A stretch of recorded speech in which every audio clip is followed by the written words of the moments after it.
Hey, shalom, everybody. Shalom. Welcome to the Way Remnant. I am Jeff Brannon. And I'm Brandon. Please let us know in the comments if you heard some talking as the intro was playing. We may or may not have had some technical difficulty tonight with the mute button. Oh, hallelujah. Good to see everybody tonight. Hallelujah. Good to see everyone. Praise Yah. We're excited about tonight. It's going to be a fun show, an exciting show. I want to talk first off and say congratulations to Al first in comments. Hallelujah. Good to see you, brother. Praise Yah. We've got Austin York. We've got Cover to Cover. Lynn Hobbs, Tyler Porter, Mindy Ash. Hallelujah. Leno says yes. That's right. There may have been a call at one point. Oh, I don't even know. Oh, Lynn Hobbs said I didn't hear anything, so who knows? So, hallelujah, guys. Hallelujah. Good stuff tonight, guys. Yeah. I'm excited about tonight's program. We've entitled it Biblical OOPart. And Tyler said he heard it. That was my blushing bride, hallelujah, doing her call, hallelujah. That's right. So super spiritual there, hallelujah. We've not had. I don't think we've had those issues with the mic before. I don't know what it was. For some reason, usually when we start playing the intro, it automatically mutes the mics. Yeah. And we hit the live button, and Miranda was acting up, and or someone was. Somebody was. I don't know. Yeah, and Leno says, "Oh my, we could call at work." Hallelujah. I love calling, guys. You can ask. And normally he embarrasses me with it. So. We're in like Walmart or somewhere. Exactly. I decided to take. I owe so much back pay on it. Yeah, so I thought, well, this is the perfect opportunity. Yeah. And then people heard you. And they did. Yeah, that's great. That's great. Oh my. So so we're excited about tonight, guys. It's gonna have some fun. We've entitled this OOPart. And OOPart, it stands for Out of Place Artifacts. Yeah. We've actually found some of those, haven't we? We have. And tonight we're going to talk about two of them. Two out-of-place artifacts that we actually got to go and tour. But we didn't find these ones, right? We didn't find these ones because these were found back in the 1800s, right? There we go. Yeah, thank you. Yeah, no confusion here. So we went to this was Lynn Hobbs says, yeah, this is thank you so much, Lynn. Beautiful dress. This was a gift from my mom to Miranda for my birthday. This is a linen dress. Yeah. Very cool. Snazzy. So we're both wearing linen tonight. Yeah, right? Dustin and Mary got this for me. And they came over, and it's really nice. Yeah, it's really nice. I like it, guys. So we're linen nights tonight. Hallelujah. There we go. Yeah, good stuff. Yeah, little Nathan and Chelsea Reynolds reference there.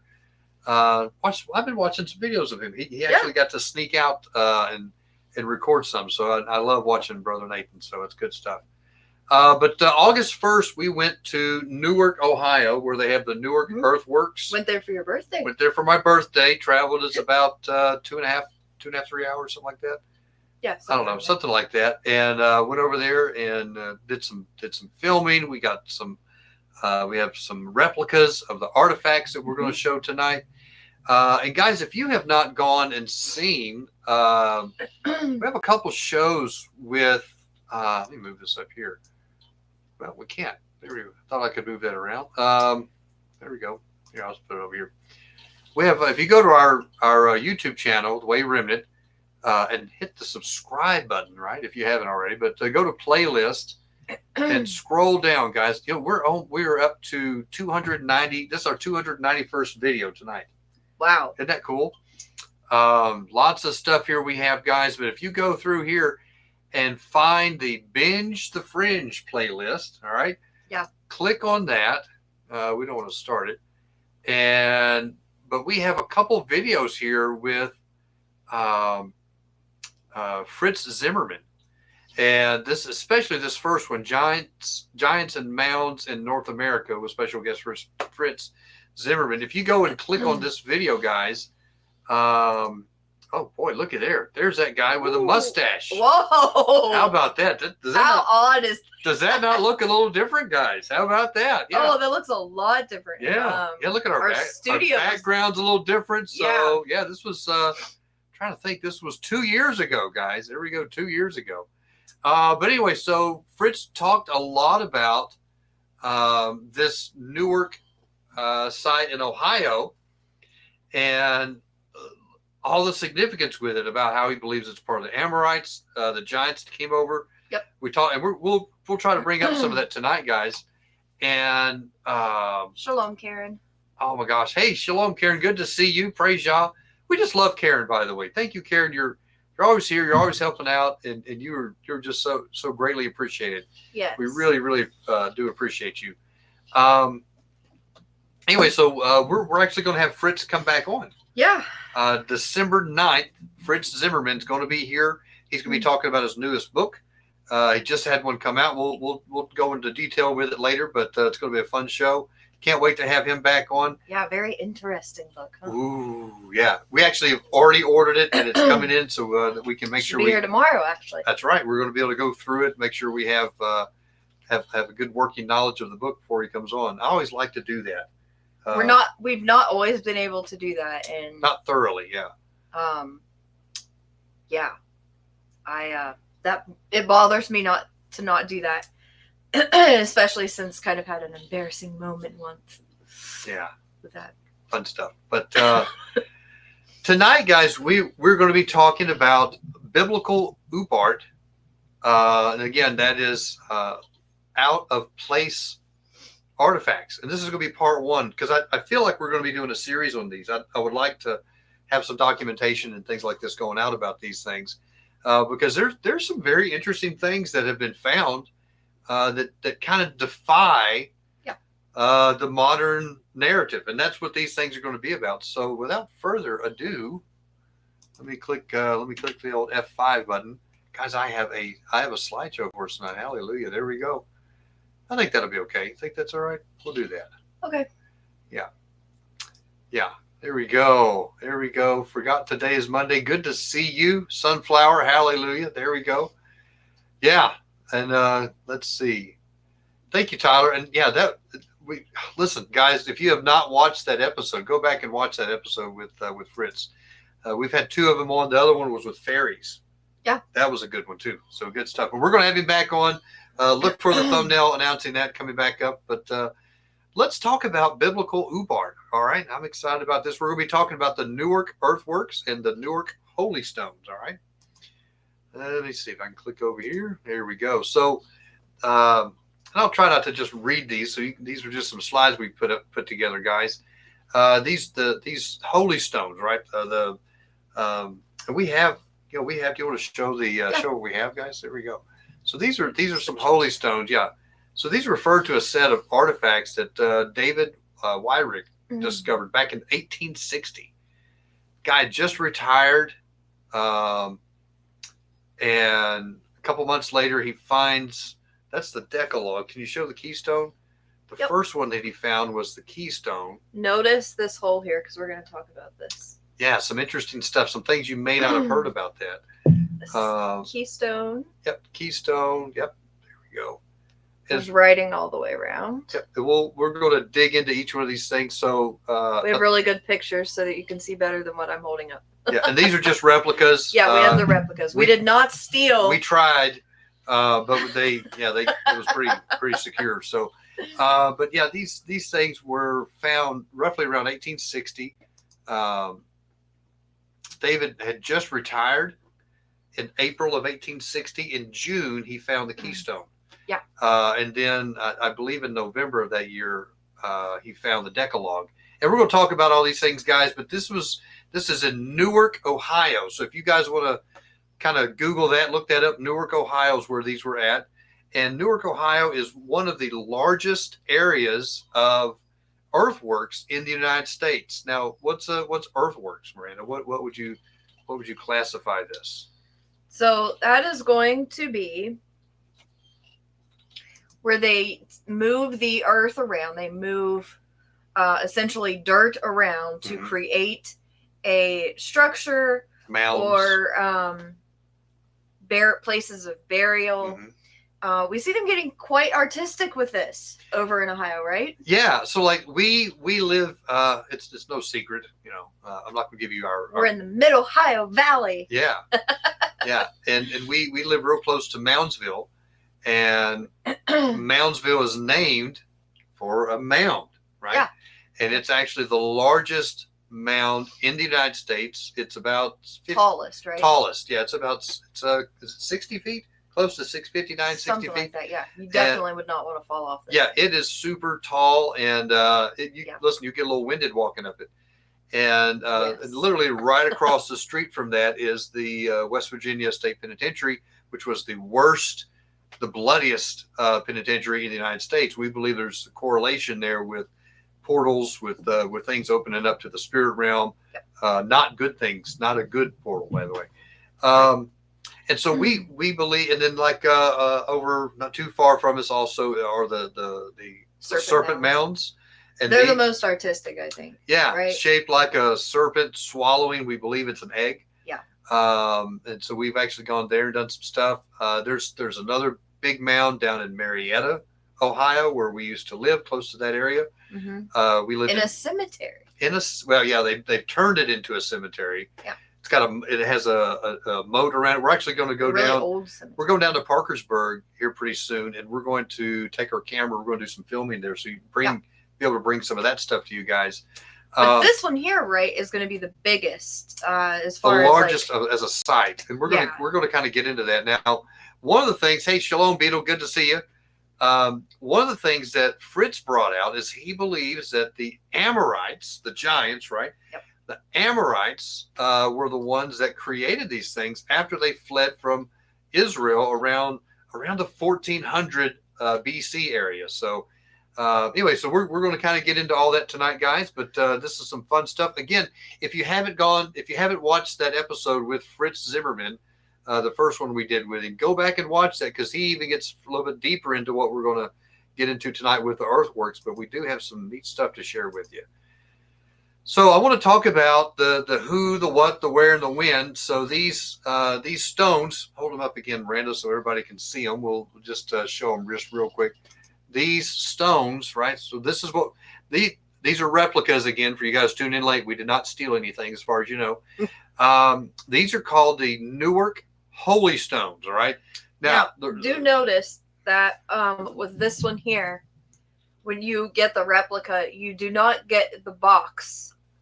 They did not make the box that this was originally found in. It was technically 3 pieces this was found in.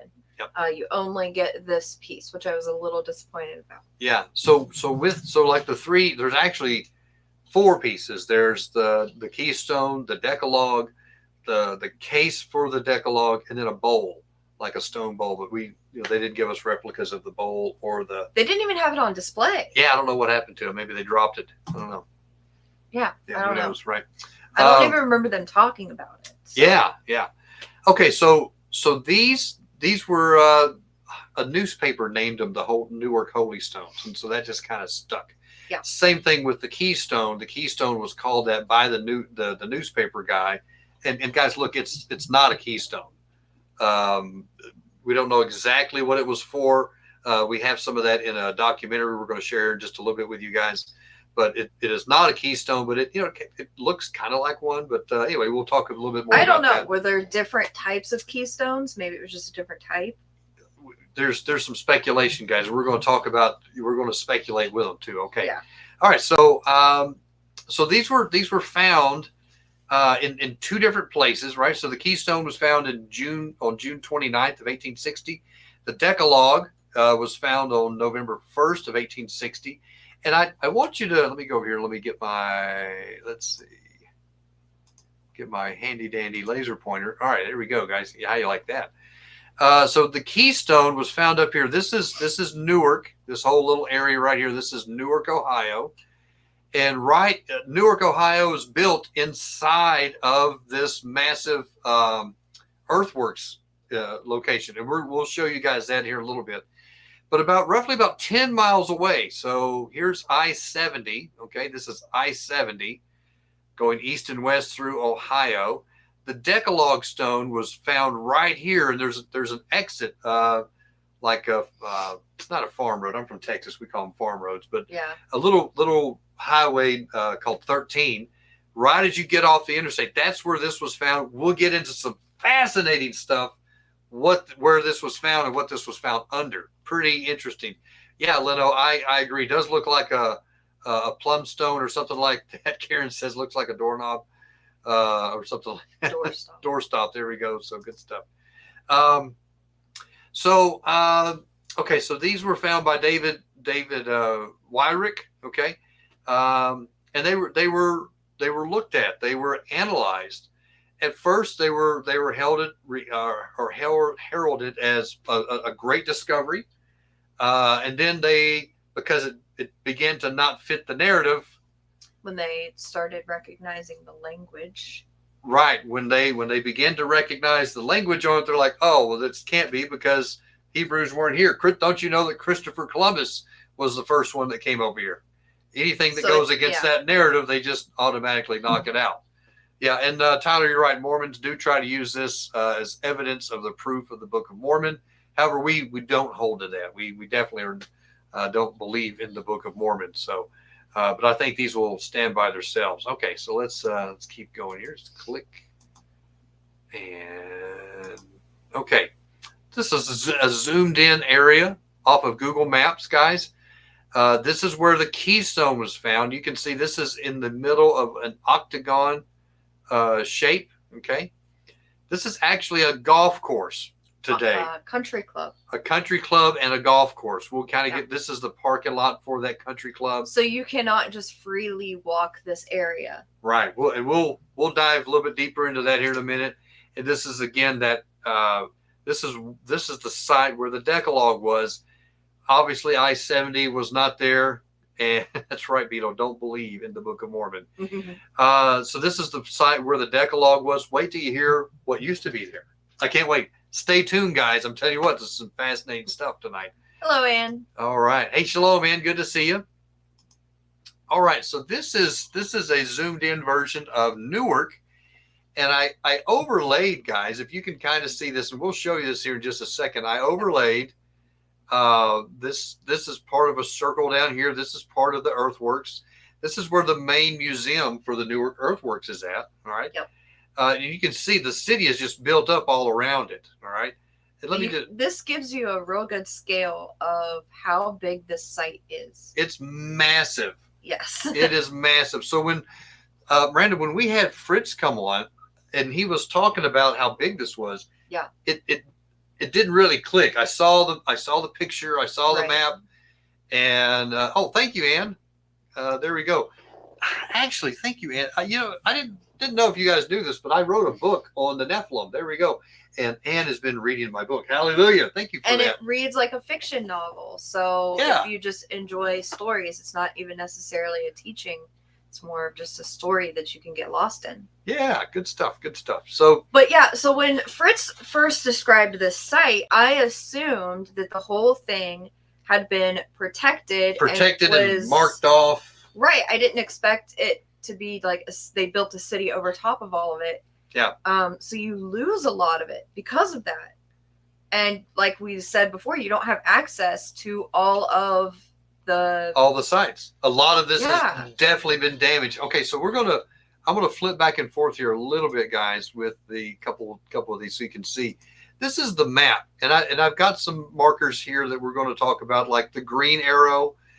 This is where the museum is actually located, right here, right in front of this big circle here. And we have a video, guys, kind of showing you the breadth and the scope of this, where we parked here in the way, we walk into this area. We have some video of this to kind of show you the scope and how big it is. And then 2 miles, as the crow flies, right? 2 miles away is this other place, and it's this octagon connected with a circle.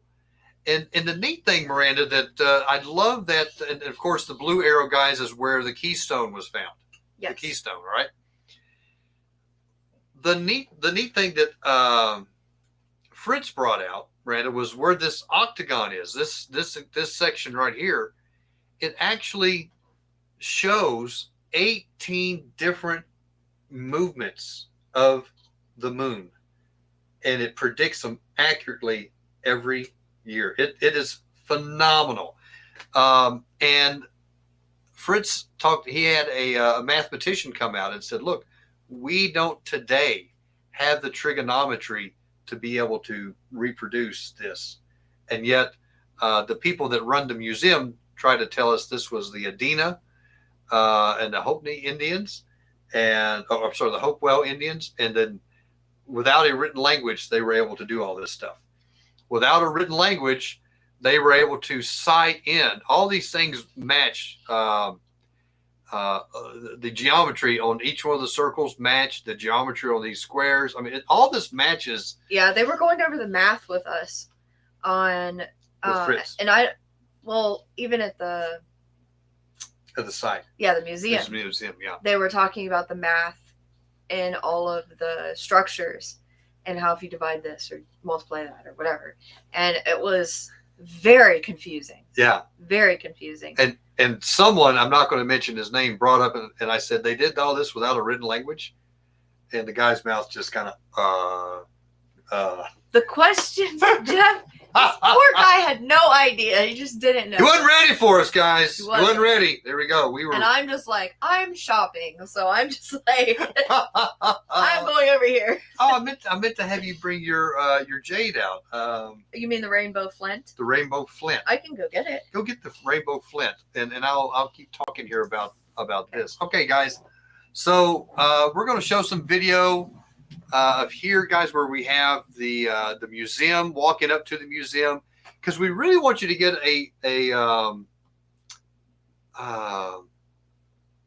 wow, I didn't know how that happened, guys. I'm looking at, okay, never mind. Our screen just did something really crazy, guys. I'm sorry about this. So I really wanted you guys to get a feel of the scope of how big this area is. Again, let me pop back here, guys, where you can see, just to kind of give you an idea. This is a part of the town of Newark. You can see that they've got roads going all the way through here. There used to be a lake right here, apparently. This kind of follows where the river was, but you can see overlaid here this same map that we've got here. You can see they had pathways going here, and if you look, most of this stuff has been built over, massively built over, so you can't even really get to any of this stuff. One of the very interesting things that the guy at the museum, now listen, hey, it was so cool. The guy at the museum said, look, there is something fascinating about this site. There's a piece of stone that is called fire flint, right? A rainbow flint. Flint. Am I saying that right? Yeah. And he said this place in Ohio is the only place on the earth, yep, right, that this can be found. And we'll hold it up real quick for everybody to see. I think this is so beautiful. So this is a polished piece. You can see all those colors there. I always go the wrong way. So Karen, it's interesting that you asked that question. It is actually, as of this last year, it is now an UNESCO site. It is a World Heritage Site now. Yeah. But a little late for all that, because they've practically destroyed most of this site. In fact, when we begin to talk about the site where the Decalogue was found, that site's totally been destroyed. And we'll get into that here in just a little bit, but we're wanting to show you guys a little bit more. We're trying to give you a little bit of history of this stuff, and so interesting. So this rainbow flint, right? Am I saying that right? Make sure. Okay. Sometimes I say things wrong. This rainbow flint is only you can only find it here, as far as mined. You'll be able to get it here in this specific place in the Ohio Valley. However, this type of flint has been found everywhere in North America and even in South America. So how does that make sense? Mm. Well, they believe that this area, this earthworks, was some type of Mecca where people would make pilgrimages to this area, and then they would take back pieces of the rainbow flint as souvenirs, kind of like I was there kind of thing. Mm-hmm. In fact, the Decalogue was found under a tomb, and we'll get to that, a burial place, a coffin, even though these Indians didn't use coffins. We'll talk about that here in a minute. Very exciting stuff, guys. So, okay, so let's carry back on. Here we go. So again, we're going to show some video here, guys, where we're walking into this site here. You get up and you park over here and you walk into this little area. So let's, I think that's what's up next. All right, now guys, please let us know. I don't really think we have audio on this. Well, how do you hit the play button? Maybe I have to have this off. There we go. I have to have that off. Okay, here we go, guys. Now, guys, I do want to apologize in advance. This was our first videoing film that we did, and somebody moves the camera a little too quickly. So somebody was moving the camera just a little, and I did try to slow it down, but it was zooming. I'm learning. So we were learning, guys. So apologize about that in advance. So just here we go.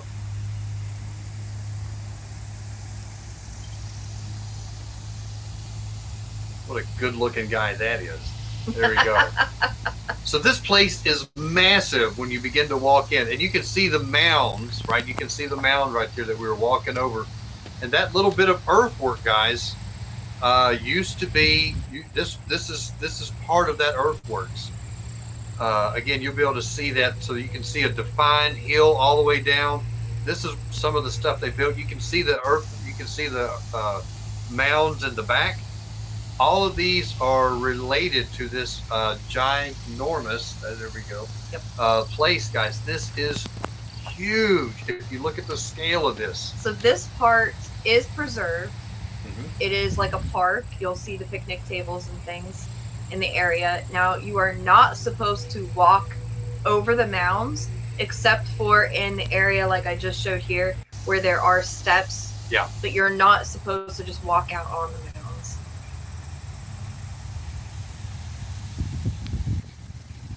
So there's there's the museum. This area here is that really large circle where you see those mounds in the background. And that was the entrance. That's the entrance. So if you look at the little circle there, that's the entrance where those two mound-looking things were at. That's the entrance to that giant circle. And this was filmed on Jeff's birthday. This was August 1st, guys. There we go. This is massive. So when you see other mound sites that we have come across, like here in Moundsville, tiny compared or to here in Marietta, Ohio, nowhere near this size. Yeah, just fascinating stuff. They've got some markers there. This is right in front of the museum. Just trying to give you guys a good view of all this stuff. We had some footage of the museum, but it just didn't turn out very good, guys. And it was kind of small in there, and there was a lot of people, so there's a lot of it was hard to film things. Yeah. But directly looking out, you see this area here going in between those two humps. That is a circular mound going all the way around, guys. And there's my beloved bride. Hallelujah. Back on a hot August day. There we go. So this is us walking in. I really want you to get the feel for the size of this place. If you look very straight back in the distance, you're going to see there's actually 4 smaller mounds. And you can kind of see the moat area right there. Yep, there's a big moat around this whole area. The 4 smaller mounds are in the north, south, east, and west areas. Now they were added. They were added to designate the areas where there was a massive post holding up a longhouse. So this was the center of this place was a massive meeting area. of some sort. And again, are you guys kind of getting the scope of how big this place is? Look at that. Look at this. This was enormous.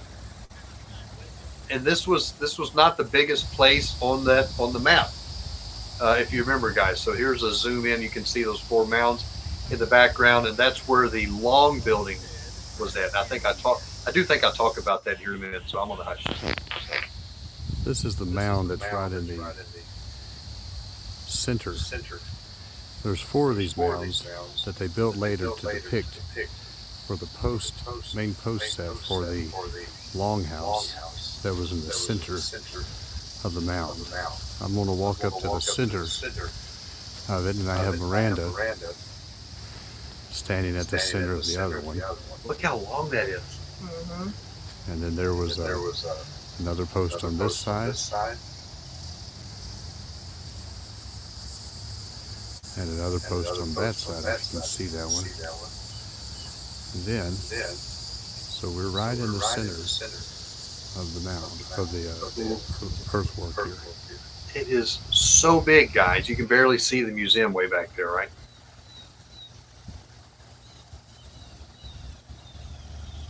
Thank you, Karen, for that picture of that type of longhouse. Thank you.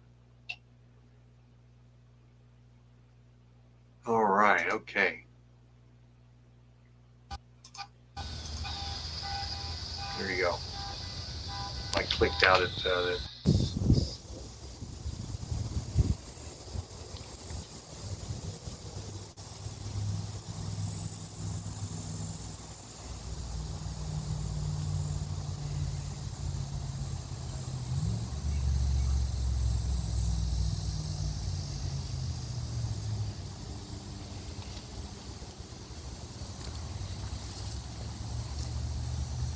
Tyler, is the echo too bad? Alright, so we just finished walking through the one of the circle earthworks. And Jeff was getting some photographs down the way. And I saw a small patch of trees here, and I was drawn specifically to this tree. It's the biggest in this little patch. And in my mind, I just heard Yah's tree.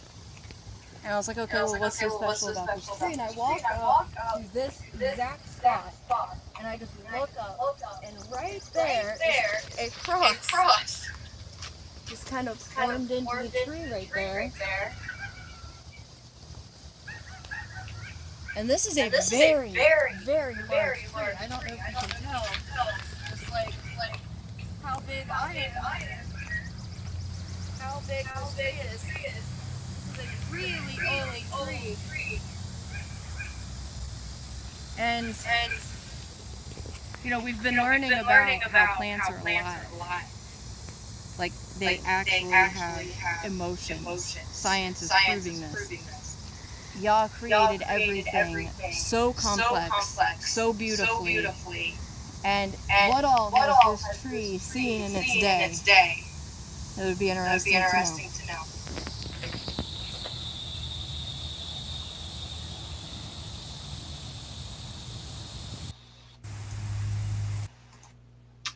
All right, guys. Sorry about the echo. The only way I can get the PowerPoint to play is I have to do the. I think it messes with the audio a little bit. So sorry about that. Hope you guys can get a good idea though. So again, let me go back and let me pull up the my laser pointer here, guys.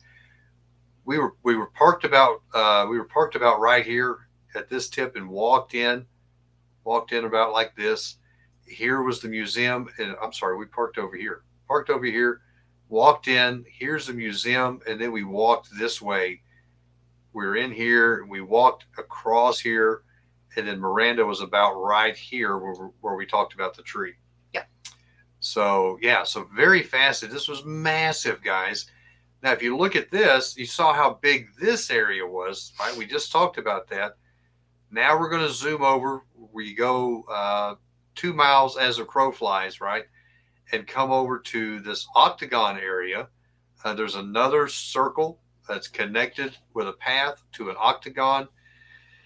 Now, Miranda, this this was actually very disappointing to us. Yes, because this was the biggest structure, so of course we were most excited about. This is the one this is the one that Fritz talked about so much. The octagon with all the stuff about it.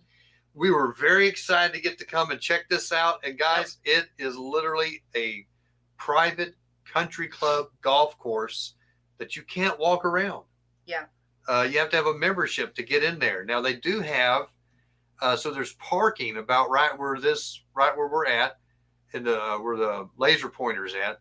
And then about right here, there's an old, let me just say old, sketchy, very rickety observation tower that you can go on, and then you can look. You can actually you can see these berms right here with the it's kind of hard to see where you're at the circle, but you can definitely see these two berms, and you can make out the berm going around the octagon, and then you can see some of these mounds that are through here. And at the end of this so we actually show like a 360 view of this in the next video. And then we also, at the end of this video, we walked over, and we weren't supposed to. Allegedly, someone walked over and got this footage of us walking and standing right here. And you can see this, we walk up this part of the mound, and then there's a mound right here, but there's a maintenance shop right here. There's just stuff everywhere, guys. It's really disappointing to see how this massive site that used to be probably like a capital or a mecca of this place, it was home of the Giants, guys. This was the largest area in North America that was settled in, and apparently had people doing pilgrimages here all the time, and going back all the way across North America, even down into South America. And so just kind of disappointing. But let's watch this next part, and I will. Again, guys, sorry about the echo. So wish we could fix that, but there's not a way, I don't believe. All right, here we go. Okay, so this is us again. We're at that one little site. We're up on this little enclosure.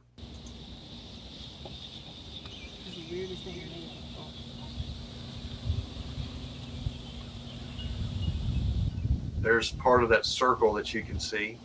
You can see it's part of the golf course.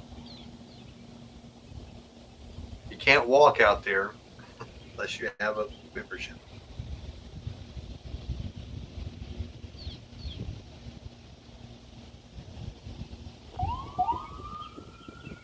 See, somebody just got caught walking out there.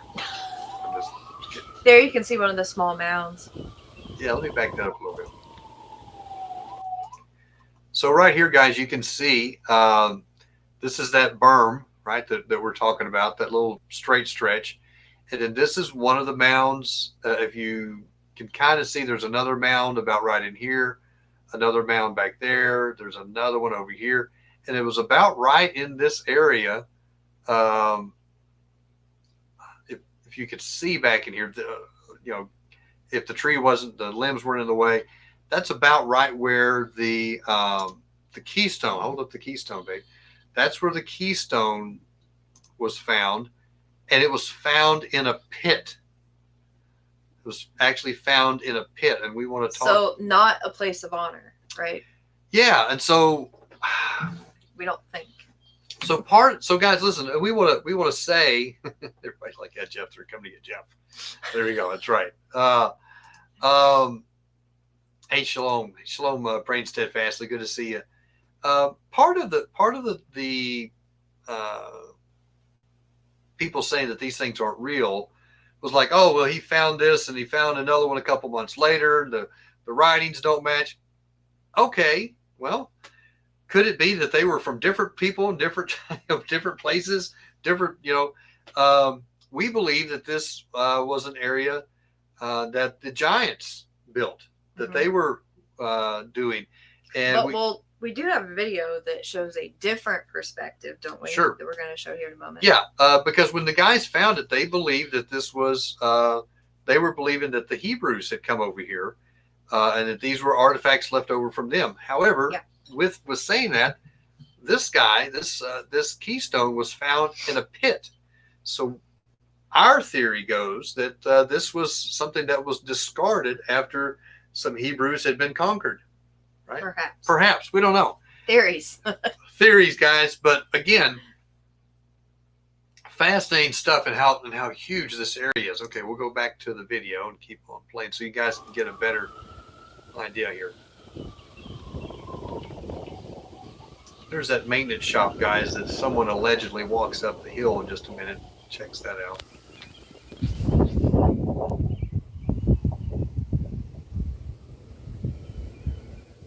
That's right where we're at.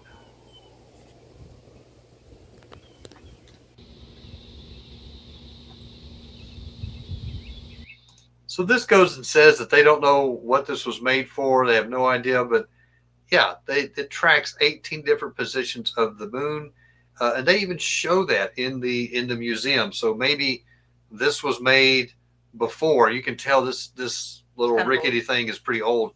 And listen, I do want to say that thank you to Newark or whoever made these.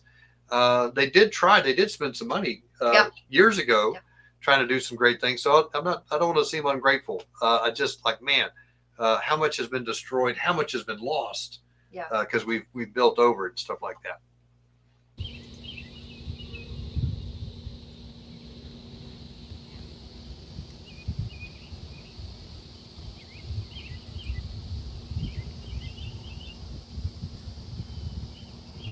Guys, you have no idea. I wanted to go out there so bad.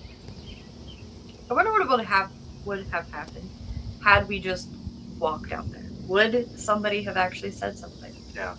Would we have been able to just scoot on out there? All right, so I'm on top of the octagon hill, and there's one of the mounds, kind of a close up on it, and it's right here. That was a maintenance shop, guys. There we go. So let's begin to talk about the keystone. So the keystone. So this was found in June of 1860. And there's 4 sides to it. And Miranda, if you'll kind of hold it up for everybody, again, just to kind of show.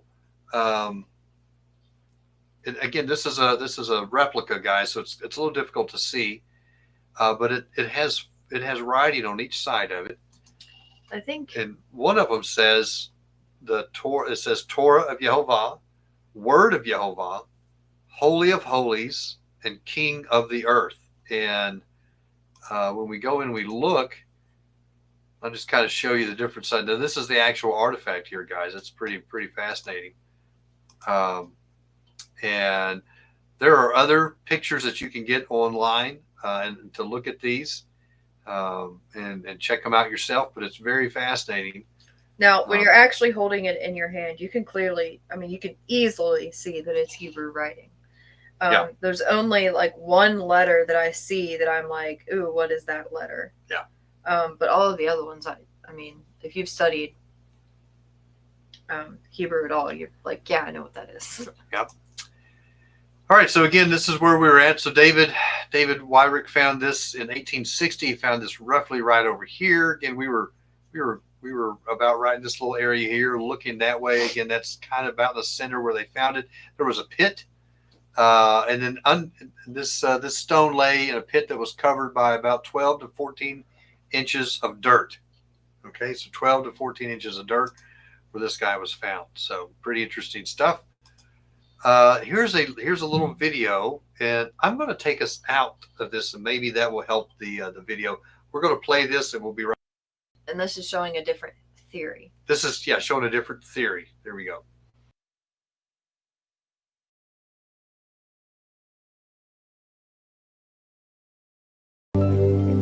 Wyrick was the local surveyor who had a passion for archaeology. Like many others of the era, he had a theory regarding the identity of the people who built these great monuments.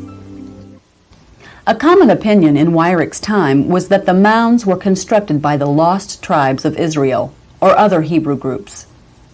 The Indians who lived near or around the mound groups had no history regarding their purpose nor knowledge of the mound's use. Wyrick and the others had good reason to believe that the mounds had been constructed by Hebrews. The Quaker William Penn remarked that when he was among the Indians, he could easily imagine himself in the Jewish quarter of London. So great were the resemblances of features and gestures between the Indians and the Jews. Caleb Atwater, one of the early figures in American archaeology, cites the Bible, 2 Kings, that the Israelites built them in high places, mounds, in all of their cities.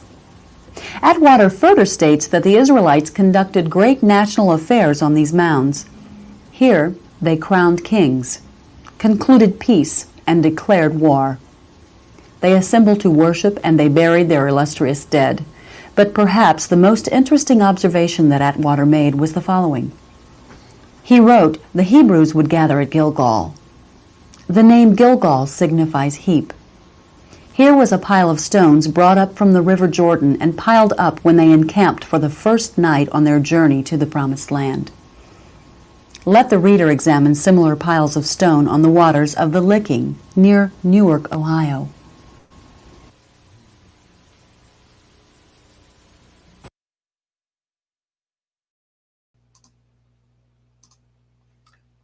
That's, to me, Miranda, that's pretty fascinating that they had. Lyric, what? There we go. Sorry.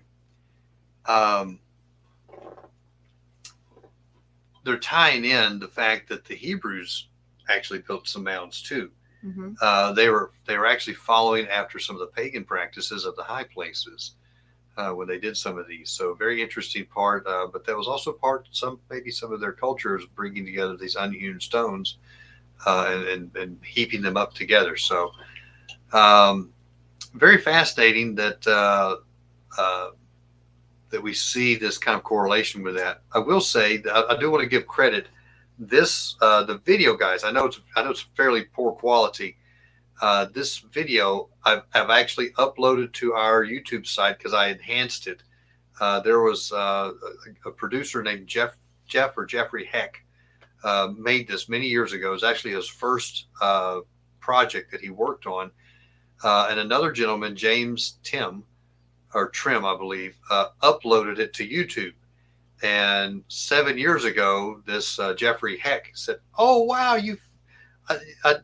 thanks for posting this." He said the master for this and all the copies had gotten destroyed at a coffee house. Yeah. So this is the only place that we have this video. And when I downloaded it, because I was wanting to put some clips together, guys, listen, it was in 260p. We film in 1080, and 720 is considered, 720 and 1080 is considered high definition. 480 is rough. 260 is rougher. So it was actually rougher when we did this. So interesting.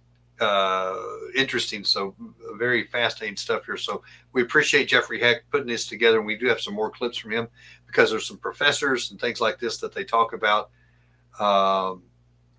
Anyway, so interesting stuff. So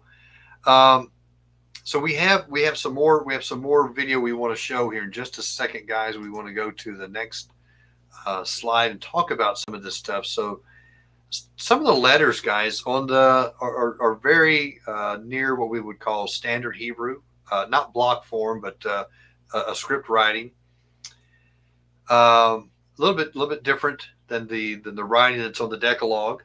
Okay, want to make sure we say these things out, and they do consist with letters that are developed at the time of the Dead Sea Scrolls. And so is this artifact a little newer, even though it was found in roughly 10 miles apart? Yeah. Was this just a little bit of a newer artifact that was found? Yeah. Versus the Decalogue, which was found about 10 miles away. So two different writings, two different people maybe creating these, bringing them into the area. And there's some people talking about the different scripts. And different things like that. So guys, I'm not going to read all that, but you want to take a screenshot and check that out. Very interesting things all the way through about the Hebrew script. Did you have something you want to say? Okay. All right. So let's go to the next slide here. And now we're going to begin to talk about the Decalogue. Now, I told you this is fascinating. With the Decalogue, and let's hold it up so everybody can see. This is the Decalogue we're going to be talking about. Now, we have a neat video too where they kind of talk about the finding of the Decalogue. But it's very interesting. That's supposed to be Moshe, and that actually says Moshe. Yep. Actually starts here and goes across that way. The Decalogue, guys, was found, and listen to this. It was found 20 feet underground where, back in the mid-1800s, the largest the largest stone pyramid. Did you guys know that we had a stone pyramid in the United States? Did you ever hear about that? A stone pyramid. It was 55 feet tall and 200 feet at its base. Now, it wasn't like a square pyramid. It was more of a rounded pyramid. But when you looked at it from the side, it definitely looked like a pyramid. So 55 feet tall, 200 feet in the base. This stood in the up into the mid 1800s where the locals used it. They used the stones, Miranda, they constructed a dam for a lake. And they also used it for their farmhouses, for the foundations for their farm. So they literally destroyed this structure. Can you imagine walking up to you're in Ohio, you're mid 1800s, and you're like, oh my gosh, look, there's a stone pyramid over there. Let's go take all the stones and use them for our own stuff. Why would you do that? That's obviously you've got to think of something in history, right? You have to think of the time period. These were farmers that they had to put in a lot of work just to get butter. Farmers and engineers. I mean, these are people that are building a dam to a lake. Yeah, but they just see this is an old structure. Don't need it anymore. We're seeing things we can use. This can save me a lot of work, Under this 55-foot tall, 200 feet at the base stone pyramid, underneath this, Miranda, was a giant mound, followed, I believe, by 15 mounds that went all the way around it. And it was in the center part of this mound where there was a coffin. Yeah. Now, they didn't bury people in coffins there. And anyway, so we'll go ahead and play this part. But today, guys, I-70 runs through this place where this massive structure once used to be. But it's totally gone. Took that picture, didn't we? Yeah, took the picture of us. This is us zooming down. There we go. Yeah. Okay, so let's go and hey guys, let me ask you a question. When we pulled ourselves off the screen, did that help the echo? If it did, we'll figure out. We'll try that again on the next slide. So let us know, guys. Did that help the echo? We're not up to the next slide yet. Okay, so Decalogue. Hey, Miranda, what does Decalogue mean? There we go. So why do they even call it the Decalogue? Well, Decalogue means the 10 laws, right? So it's literally talking about the 10 commandments, right? Yes, that is what is written all over the stone. Yeah. And you've already mentioned that the person, let me put my little thing here, my laser pointer. This is actually supposed to be an effigy or an image of Moses. And you can see right here, it's Moshe. You can see it's actually written in Hebrew, Moshe. And you can see where he's holding a tablet. He's holding a tablet right here. There we go. Yeah, and here in the back, or in the bottom, there's a hole. We're going to talk about something about that. We learned a little bit more about that even while we were putting this together, guys. Very fascinating stuff. Let me click here. We'll go to the next one. So these are all the sides. So if you want to kind of look at it, it's amazing. There's writing all over this place, all over it. So very fascinating. This wasn't something that was just willy-nilly put together. Someone took time to kind of to probably pencil this out, right? Draw this out because it was this one's actually chiseled in where the work on the keystone looks like it was scratched in. Does that make sense? This was kind of just scratched in. The stuff on the Decalogue was etched in, so like with a chisel. I'm sorry. Okay, so let's go to the next one. Here we go. There's another picture. This is actually the box, guys. This was the box that this was found in. This is in both of them. They're stone boxes. And there is, you can't see it in this photo, but there is a hole in the bottom of the box. Yeah. Oh, now somebody's saying something. How about all those stones going to Christine, going to Beatles? What are we talking about here, guys? Come on now. Can't leave me out of this. All right. So, yeah. Karen says, oh, yeah, Marshall, you'll have to invite Jeff and Miranda out to see those. There we go. All right. Looks like we've got a road trip. We're going to see Marcia. There we go. All right. Let's see. We have what's going up next? Okay, guys. So we'll get ourselves out of the way here and let you listen to this.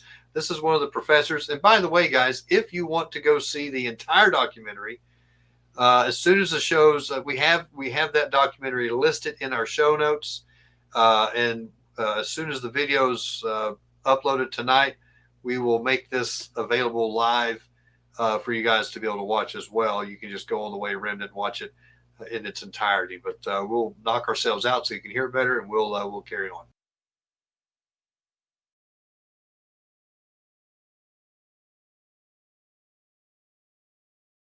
And there was much excitement because there was much interest in determining the history of the people that built these mounds and earthworks.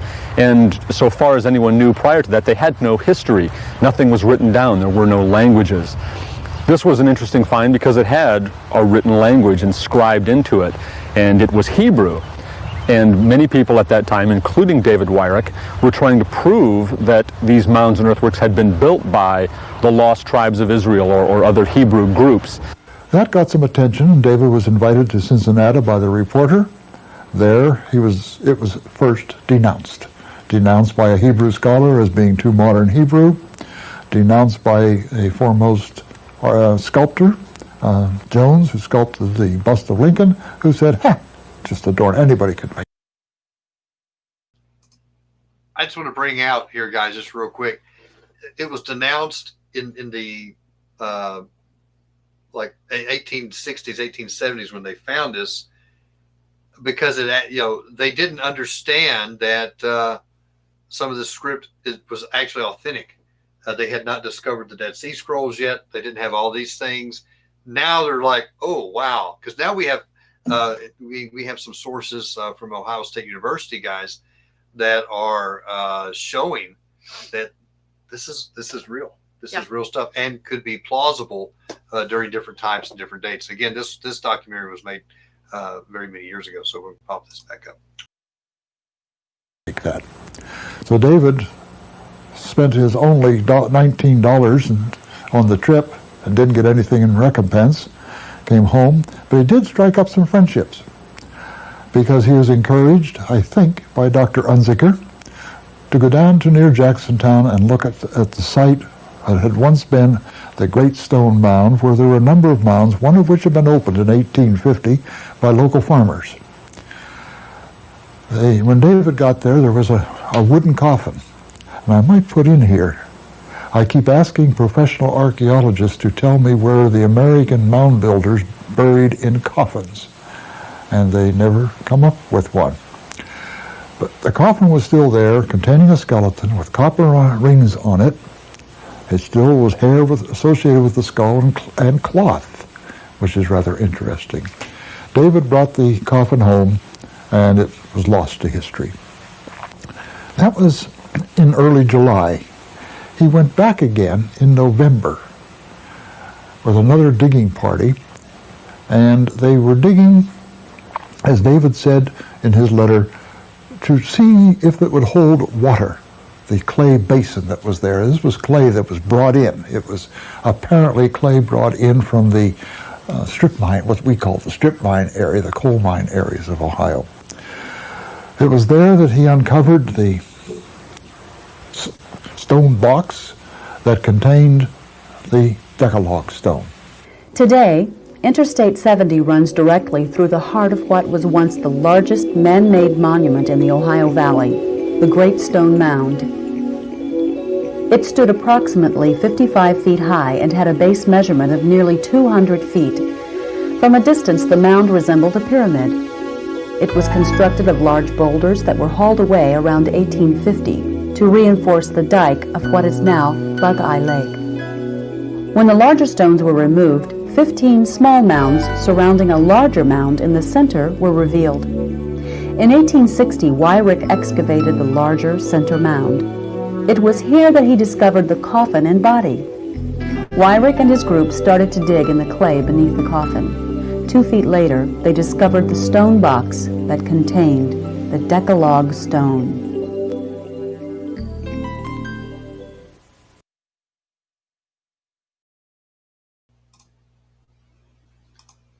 All right, so pretty interesting stuff. What do you think about that, Miranda? There was this pyramid structure in Ohio, and we find that under this there was a wooden coffin with a body in it, Multiple mounds all the way around this thing, and then under this, so the report is that this was under 20 feet of dirt. So the mound was 20 feet tall, that this was under. And when they dug into this, they found the coffin, and then underneath the coffin area, they found this Decalogue. They found this stone box with some holes in it. We have some interesting things there. And then inside of it, guys, we're talking about biblical OOParts, right? Biblical out of place artifacts, right? Yeah. Why was this here? So interesting, guys. And again, it's got it has the full 10 commandments on it, right?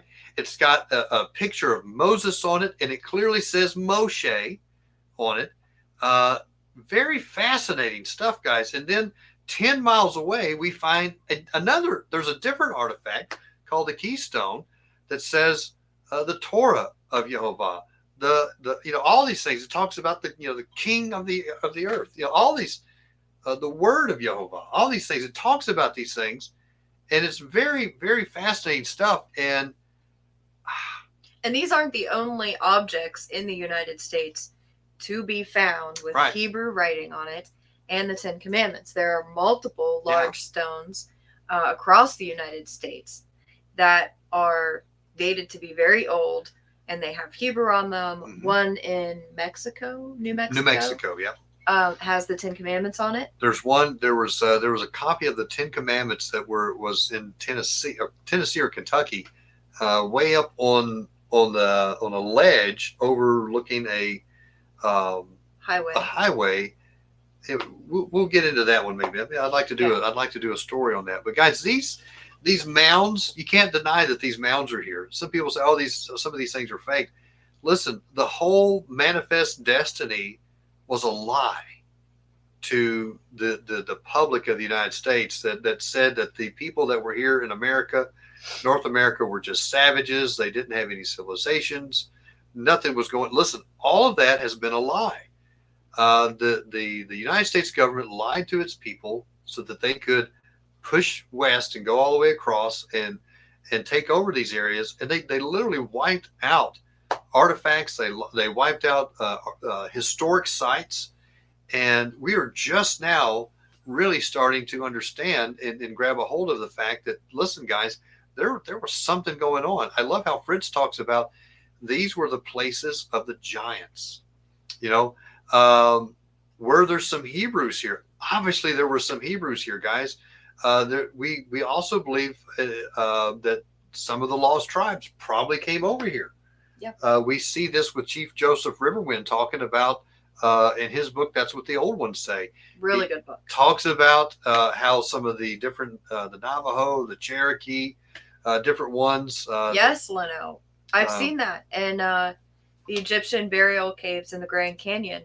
And there are places in the Grand Canyon where you are not allowed to go there, restricted areas. And I think, personally, they're trying to cover up these things. Yeah. So, Miranda, part of the speculation, and guys, these are speculations. Were there was a prominent person here, guys, that was he wasn't listed as a giant. We looked into that. I couldn't find any evidence that this was a giant-sized coffin under this particular mound. But this person was obviously someone of great importance, Miranda. Yeah, copper rings. He had copper rings. He had clothes. He had a wooden coffin, And underneath that, we find this Decalogue. So I think there's something pretty important about this person. We don't know who he was or anything like that, but fascinating that there is this obvious Hebrew artifact underneath this mound. And then, 10 miles away in this massive meeting place that they had, where we see obvious pilgrimages coming and going out of here, that we find in a pit, the keystone. Yeah. So was this something that was conquered and pitched away, or was this the home of the giants? Was this maybe the home of the Hebrews? I don't know. I'm just saying, fascinating things all the way through that we're seeing. Let's see. Pretty cool, Karen. I'm just looking at Tyler's got a comment here. He says, yeah, well, they want to tell us these giant, magnificent star structures were built by pioneers with horse and wagon. Yeah, well, Tyler, they're even saying that these star structures were built by the Adena, a Native American, an early Native American culture that didn't have a written language. They believe that they built these out of just shovels made with shells, just different things. Just crazy stuff, guys.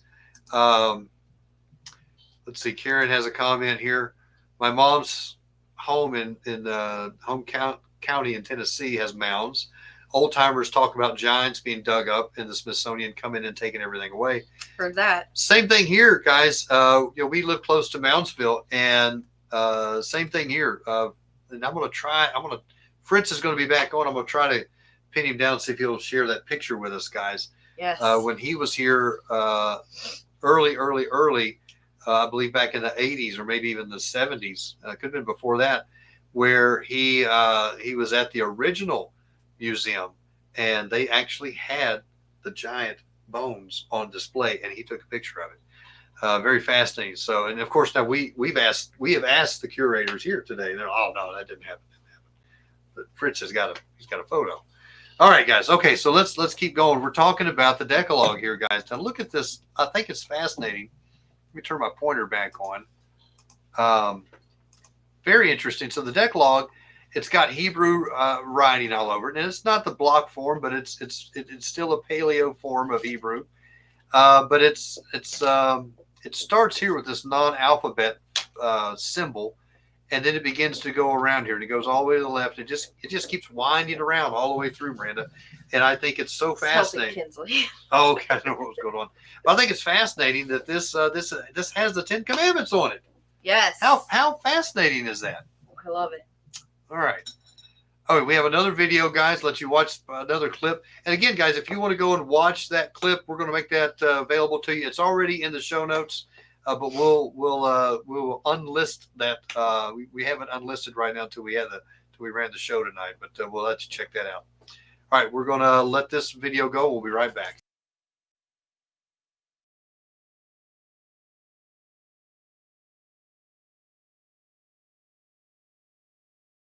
That the artwork on this woodcut here, which was made by David Wyrick in 1861, is very different than the artwork which appears on the Decalogue stone itself. So even on artistic grounds, it's clear that it was not David Wyrick who carved the Decalogue stone. When I look at them, two things strike me. One, the stones differ in the type of writing. One's more stylized than the other. One is sort of almost longhand, and one is kind of printing, from my interpretation. Secondly, they're done in different ways. One is scraped. One is pecked out. Quite different. But more importantly, when I look particularly at the box in which the Decalogue stone was found, which contains holes, there are no apparent reason for them, as if you were to stand something up in them, slots as if the two lids were held together by something, and so on. Who, if he's going to fake something, would go to all of this trouble? Is it possible that ancient Hebrews made it to the New World and colonized America before Columbus and others?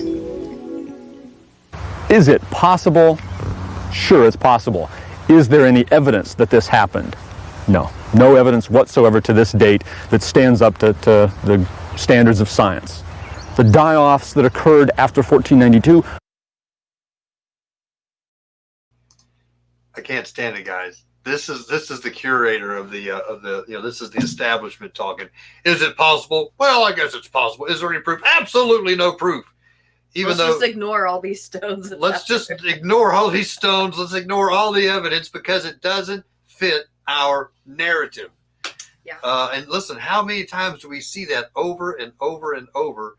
Science, the religion of science, scientism, the religion of science, not true science, guys, but the religion of science. If it goes against the narrative, they are like, no way that happened. No way that happened. Same thing that we see with, different things that you have something there you want to say. Yeah. So I found this out a while ago. Over in Egypt, they're all the time digging up artifacts, and they have been for over 100 years. Yeah. But I found this out. If they find an artifact that doesn't fit the current narrative, or they can't explain by the current narrative, then they throw them willy-nilly in the basement of one of the facilities over there, and they're not being protected, they're not being studied, they're not being looked at, they're just thrown around, some are breaking, all these different things. And I'm like, what made one artifact more precious than the other? They both are old. They both date to the same time. But you're deeming, just on your limited knowledge, you're deeming one more important than the other. One you won't touch unless you're wearing white gloves. And the other is laying on the basement floor with boxes piled over it. Yeah. That to me just is crazy nonsense. Again, and I'm not mad at this gentleman or anything like this. He has just been indoctrinated by the system, and he's been trained that anything that's outside the narrative, it's immediately hogwash. Yeah. And guys, we are finding more and more and more evidence that the people that are telling us these histories and telling us about, they are wrong. Listen, if you still believe that Christopher Columbus was the first one that discovered America, my gosh, where have you been? I'm telling you what, that is so far out the window. It's been disproved over and over. All of these things, guys, that we have been taught, this is fact. This is fact.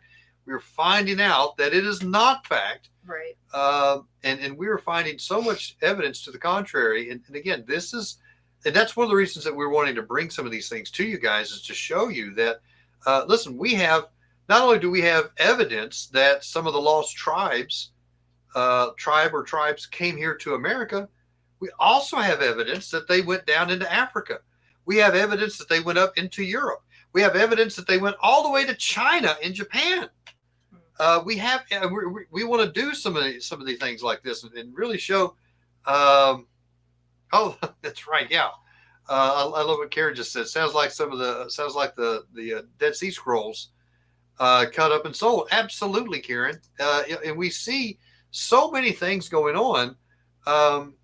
There was a scroll, guys. If you guys ever watch Ross Nichols, I like to watch him sometimes. Got some neat stuff to talk about. Him and Jonah Van Dark, and Ross has been talking about the Shapiro scroll called the Moses scroll. Very interesting scroll that was found before. It was found before the Dead Sea Scrolls. The Qumran caves were found. And they said when the guy found it, they said, "Oh yeah, looks pretty cool, but it's definitely a fake because look at how it was preserved. Look at the writing and all this kind of fake. Gets thrown away, Miranda. Basically gets thrown away, and then 30 or 40 years later, Qumran's found, and they're like, "Oh wow, that's the same kind of thing that we just said was a fake." Then we threw away. One of the greatest discoveries of all time, the Dead Sea Scrolls. So interesting stuff, guys. So just because people say that things are not true, look into it a little bit better. So I don't blame this guy, but he sure is. He has some passion going on about how this can't happen because it can happen. So anyway, we'll be right back. Carry on. couldn't have happened because the people would have been exposed to the old world diseases, and it's a historical event that can only happen once. It can't happen again, and the massive graves and the massive deaths that occurred after 1492 is that the artwork on this wood Were pecked out, almost long for writing. To carved the Decalogue stone. When I look at them,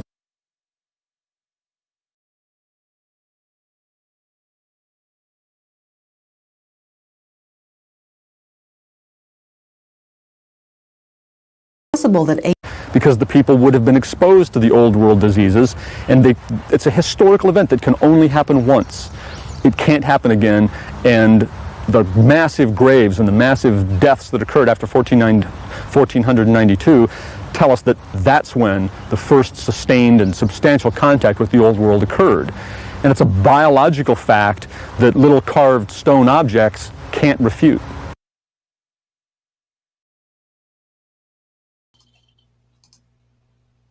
The amount of hubris coming through here caused the video to mess up. I'm just kidding. But guys, listen. So if you had, so he's talking about that the Indians, the American Indians had die-offs after 1492, after Columbus came over, and those are true. But who's to say that they did not also have other die-offs during other times? When other, because we don't have any history of it. Viruses, bacteria, we know that they mutate. Yeah. They change, and your body can get used to one version of that. But when it mutates and changes, if you get it again, doesn't necessarily mean you're going to be protected. And so over hundreds and thousands of years of viruses and bacteria is mutating. Wouldn't it make sense that you could have this happen multiple times as viruses change? Yeah. So we know for a fact that the Vikings were coming here on a regular basis. Yeah. How come they didn't have a die-off then? We know pretty much for a fact that we have some writings around Solomon's times, and we believe that the Americas were some of the places they were getting copper from. Very interesting stuff. So, but he knows, guys. He knows. Listen, it's very interesting. So, all right, I try to. Yeah, we'll let this play out. We're gonna let this play out. Personally, I wouldn't be interested in these things if I didn't think they had a very good chance of being authentic. I'm not a Hebrew scholar myself, but these things have gotten me interested enough that I've learned a little bit about the Hebrew alphabet and something about the history of the Hebrew alphabet. frankly, I think that Newark, Ohio, at one time, was sort of a Mecca or Jerusalem kind of place, a place to which one would come for great religious events, a place to which one would bring the remains of the famous people, just as we will take people to Rome to bury them in St. Peter's Basilica.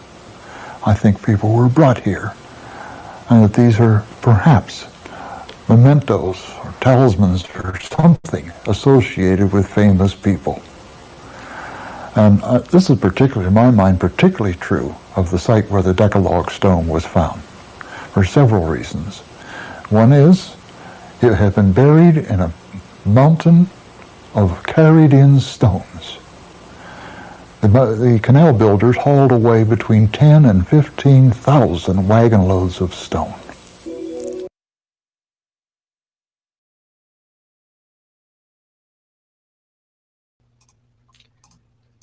Wow, I'm just amazed, Miranda, at what we see with these sites. Mm-hmm. Did the giants build them? Fritz is convinced. He talks about, Miranda, that the giants, part of their religion was math. That's a fascinating thing. And so when you look at these sites and you see how they measure the different cycles of the moon and the sun and the stars, the solstice and all these things like this, it lines up with the religion, if you will, of the Anunnaki, math, the sacred sciences, all these things. And so I am more inclined to believe that these were areas heavily influenced by the giants. However, we do see in our American history where giants and regular sized human folk live together. They worship these giants. Yeah. And so that could, maybe there's some tie-ins there. I want to bring up this is our last slide with this, guys, and I hope you've enjoyed the show tonight. But this is our last slide with this, and very interesting part that Ohio came out of some studies by David Deal and James Trim. Again, James Trim is the guy that uploaded he found the documentary and uploaded it. So David and James, Ohio State University, found that they have a postulate that this was part of like a tefillin, and that leather straps would go through this. And he said that there's places where it would hold, and it would be part of like a phylactery or type thing for them.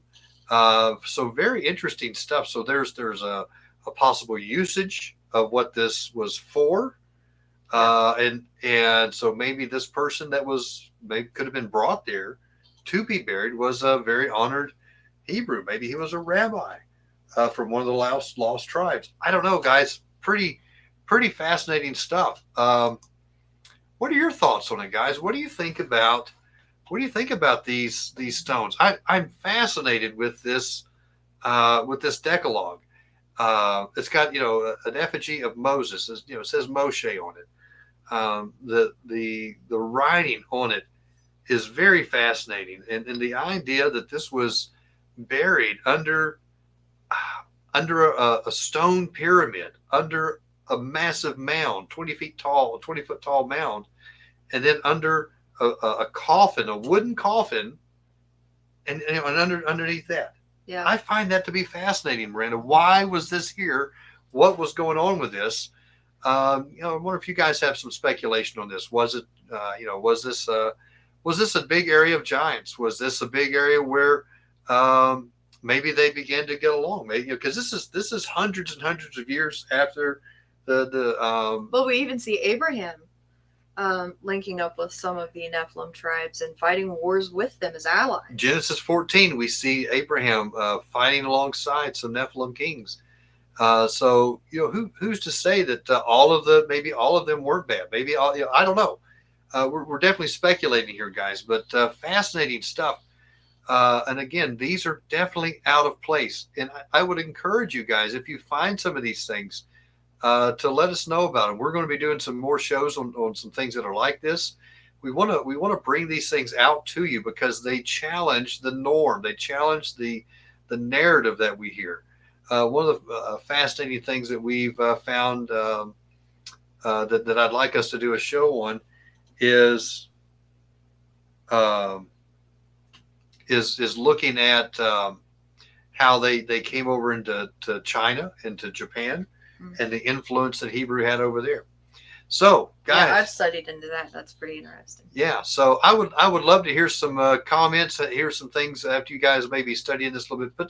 Put some notes in the comments for us, guys. Let us know if you've enjoyed shows like this, because if it's just Miranda and I liking this stuff, look, we love it. We'll do some more. But if you guys are enjoying this type of stuff, we'd love to hear that you enjoy this, and we can do some more. But we definitely want to do that. We're considering going back to the Serpent Mound, going back. We're going to be going to Marietta, Ohio. Pretty soon we're going to do some filming there and show. We want to kind of document these things, just like Fritz Zimmerman has done in books. We would like to try to document some of these things for you in video, so you can have some history behind it, and again, kind of question the normal narrative on these things and all that kind of stuff. So, guys, that's all we have tonight, guys. I hope you've enjoyed this. Please hit the like button, hit the share button. We would love to hear some questions about this.